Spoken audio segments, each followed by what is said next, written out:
welcome back to yet another video on my channel Ain't Rider. So today is 20 July 21. So exactly a year before, that is 365 days 8 hours, बेटा तुमसे ना हो पाएगा. I mean 1 year ago I took my Java Perak delivery.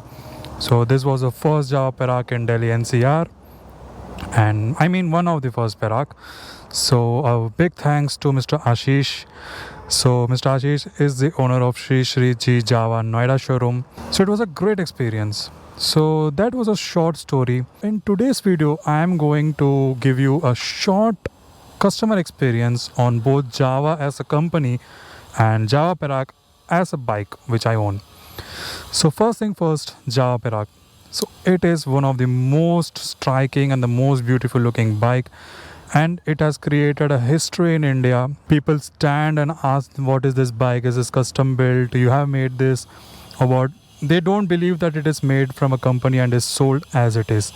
Many people have fallen in love with it, but everything is not good in this bike. There are few flaws. For instance, the tires, they are not tubeless. Puncture is a big pain in the ass. But yeah, no bike is perfect, I guess, and this bike has some flaws too. Yes, you cannot tour in this bike. You have to fix a second seat or a carrier.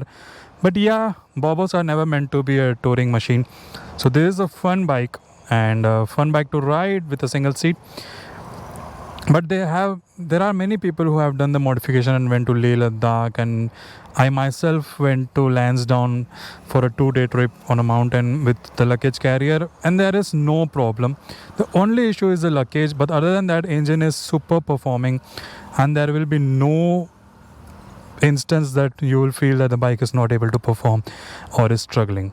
Java as a company, it has taken a very bold step in terms of releasing this bike as a customer offering, because in a very early stage, like only in 2 years, they have taken this bold step of introducing a Bobo bike in India, which is first in India, and there is not much of a market that you can see, and many a people till now I know that they love the bike like madly. They are in love with the bike, but they are not able to buy or are not able to make their mind to buy this bike because it is a single seat bike.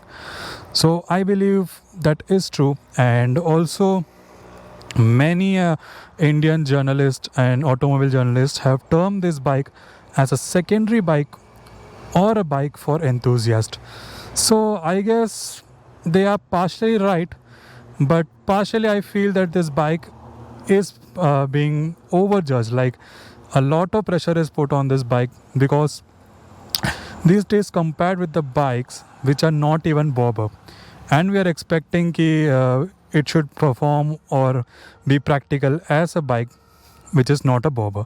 So I feel that's wrong. Just comment below your opinion. I would like to know about what you guys think. So guys, some quick stats on this engine. It has 32 Newton meters of torque and has 30 PS power, and it is a short stroke high compression engine. So that's why the engine produces a considerable amount of heat, which is taken care of by the radiator fan and the radiator grill which is provided. It is a liquid cooled engine, and engine wise, it is one of the most modern engine you can find in the most classically styled bobber bike. Braking is good. It's a dual channel ABS. Tires are 140 by 90 in the back, 100 by 80 in the front, and spoke wheels. Due to the presence of spoke wheels, we do not get a tubeless tire. So it's the first BS6 engine in India, so that's also a big thing. So it does not have a kick, and it has got a very meaty growl to the exhaust note which is produced. So I have removed the DB killers, so after that you can hear some pops and bangs here and there in my moto vlog. So I will be riding this bike now and also sharing some ride experience. So price wise, Java is not very expensive to own. I have paid around 3,000 rupees for 2 service, that is 1,500 rupees for a service. And other than that, here and there are few changes of parts and all. So that all was covered in warranty. So that's not an issue. And also there was few changes in my tank and seat, because my bike was first, so it has some flaws which the Java people and the Java company rectified it immediately without any questions asked. So customers wise, also Java has done a great job here. So that's it guys, let's jump into the bike ride and I'll be giving a small ride experience. So guys, we have started the bike and you can hear the exhaust note from the rider's perspective. So this is without DB killer, but with DB killer you will find that the bike is a little bit subtle in sound. So let's roll.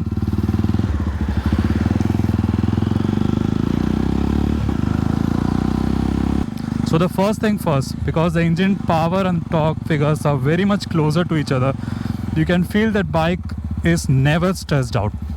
It has a good low end, like a punchy low end. You can feel the bike pulling you towards the front. So it has a very punchy low end and a good mid range, but at higher RPMs, that is around, so basically it is a 6-speed manual transmission and around 6th gear in high revs, that is around 7,000 or 8,000, I don't know, because it does not have a rev millimeter. At this rev point and then at higher gears, the bike feels that it is going flat, like it does not have power in that area. But as long as you keep the bike in the mid range, you will never feel that the bike is stressed out or anything. Gear shifts are a bit clunky to say, because it is not as smooth as a KTM bike or a Yamaha bikes. It has a clunky gear shift and clutch is heavy. Plenty of time I have complained on this, so no more complaints there. It is heavy and there is no fact that is going to change that. Many of my subscribers were asking about the ground clearance, that does it hurt, does it hit the speed breakers or anything like that, but I have not seen anything like that. Weight distribution is too good. Once you sit in this bike, you will never feel the weight anywhere, like in the front end or the back end, because in bikes like GT Interceptor, the weight is in the front side. The engine is heavier. So guys, the best way to cruise in Perak is put the bike in 4th or 5th gear and cruise around 60 or 70. It can do a brilliant job at this speed and you can also expect a very good mileage out of it. In the highways, put the bike in 6th gear and cruise around 90, 100, 110 also you can cruise. Beyond, above that, the mileage will drop, and in these speeds you can expect a very good mileage output.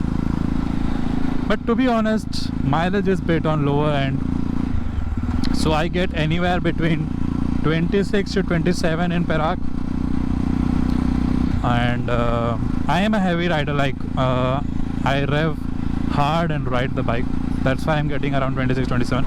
But if you are an easy rider, then obviously you should get around 30, I suppose. But anything above that is a shock.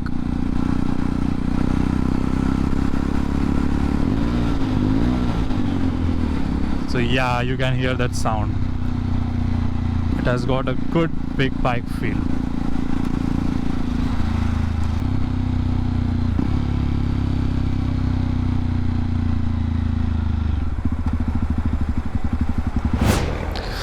So guys, that's it for this video and I hope you enjoy this video. Actually I have made this video entirely in English. That's because many of people were telling कि आप हिंदी में बात करते हो and मुझे समझ नहीं आता. So थोड़ा सा try hard करके मैंने इंग्लिश में बोला है सारा वीडियो. तो I hope you enjoy this video. And 365 days with my Perak was awesome. And आगे भी I hope कि ऐसे ही मेरे को एक अच्छा experience मिले. So that's it guys. If you like this video, do like, share and subscribe and don't forget to hit the bell icon. And मैं बहुत जल्दी 3000 subscribers achieve करने वाला हूँ. So do subscribe and help me to reach that target. So meet you all in the next video. Until then, bye. Stay safe.